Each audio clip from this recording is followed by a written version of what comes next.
How y'all doing? Welcome to Woodshed Antics. If it's your first time here, welcome. If you've been around a while and you continue to show up to support the channel, thank you from the bottom of my heart.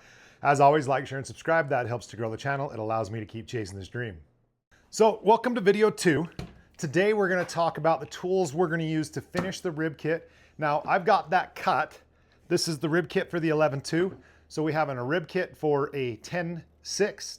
We have a rib kit for an 11.2. I've got the rocker table cut for the 10.6, and this is the plywood here. We're going to talk about this again today for the rocker table on the 11.2.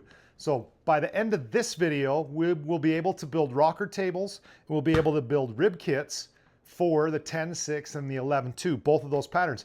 The good news is that I'm able to get a 10.6 and an 11.2 out of one sheet of marine gray plywood. So if you're planning on building one, you might as well cut the ribs out for the second, because you're going to have this leftover plywood. Now you may use pieces of this to cover your board. That's up to you. We can discuss that later. But today we really want to talk about the finishing of the rib kit. So in the first video, we used a jigsaw. We used the bandsaw to sneak up to the lines. Today I'm going to show you how we use the scroll saw and the blades we're using in the scroll saw and the sander to sneak up on that line. Now this is the important part. I'm going to lay a tape measure or a straight edge on these set of plans, and we're going to get a close-up of the bows and the bellies. So number 1 all the way, or rib 1 all the way through rib 10 have bellies in the plans. So if you look at the gap underneath there, and I'm cut out to the lines, the ribs 1 through 10 have a belly in the bottom of these. They don't sit flat, they have a belly. But once we hit 10 and we go 11 through 15, I believe it's 15 on the 16 on the 11.2 and 15 on the 10.5, they go the other way. They have a bow, so they go up. That's creating movement on the bottom of the board. So the front of the board's gonna have this belly, and as we get to the back of the board, it's gonna have this bow to it. And I think that's going to help push that water back towards that fin if I don't have it absolutely backwards. I'm pretty sure that's the way it goes. So when you're cutting these out, you're going to want to pay attention to your line, and you're going to want to sneak up to them, but you're not making them flat. Don't make the mistake of sanding them on a long piece of sandpaper or something to make them flat. They are in fact not flat. And it is one of the things that attracted me to these boards. There's enough rocker front to back and left to right that the boards move, and that movement creates motion, and emotion creates emotion, and we get tied to things that move, and positive and negative space. It's as an artist what I loved about this brand, and it's why I chose this. I think they're elegant in the way they move. I love the look of the wood. So we're going to jump right into today's video. But before we do, today's word's movement. Comment movement in the comments below, and that'll be your entry for today. There is your left off yesterday with getting the rough out shapes on the table here with the jigsaw. Drilled some holes. We have a little bit of tear out here. That's going to get caught up in the saw. So the first thing we're going to do is rub the back of this to try to get rid of some of that tear out. Knock off some of them sharp edges so it doesn't hang up.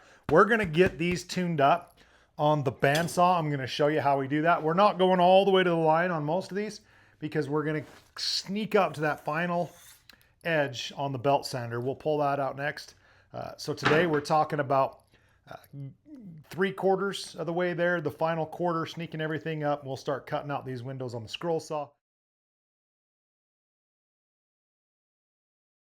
The setup I'm going to use is, there's, and again, 100 ways to do this. I'm going to use a scroll saw. I have a foot pedal attached to my scroll saw. I'll swing you down here real quick. You can take a peek. So I can step on this, actuate the saw. I can control the speed, whatever I'm running. I set that, I step on the switch. It makes it hands-free as far as not having to go back and forth with holding this here and switching the saw on and off down here. I hate that design that is. I can fix that right here with a foot pedal, and then I can undo this. I can drop this back on here, step on the pedal, go back to work here, and I'm not reaching down while the saw's running. Not that these are saws that are going to take your finger off, but nonetheless, it's efficiency for me. So that's the way we're doing that.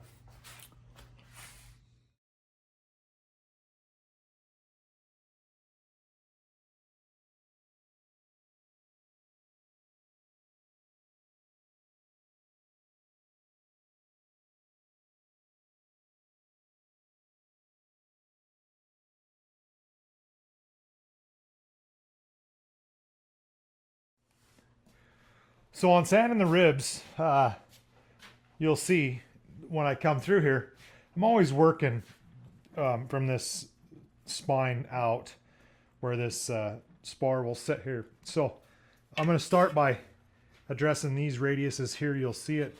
Usually I'll jump right in and I'll just want to lay everything down, right? Come back across this side. Just trying to make that one nice continuous shape.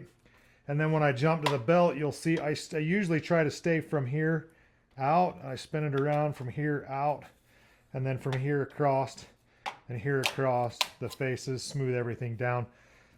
Remembering that your shape is coming from the center lines out. There could be, I don't know if there is or not, there could be some rocker on the bottom of the board that isn't perfectly flat. So that's the, bless you. Bless me. That's the only point of advice I have is just, you know, as I'm sneaking up, I'm just trying to lay everything down so there isn't any major discrepancies by rolling these around. Again, center points out, even on the big ones. That's all you can do at this point. I am happy with the way the ribs have turned out.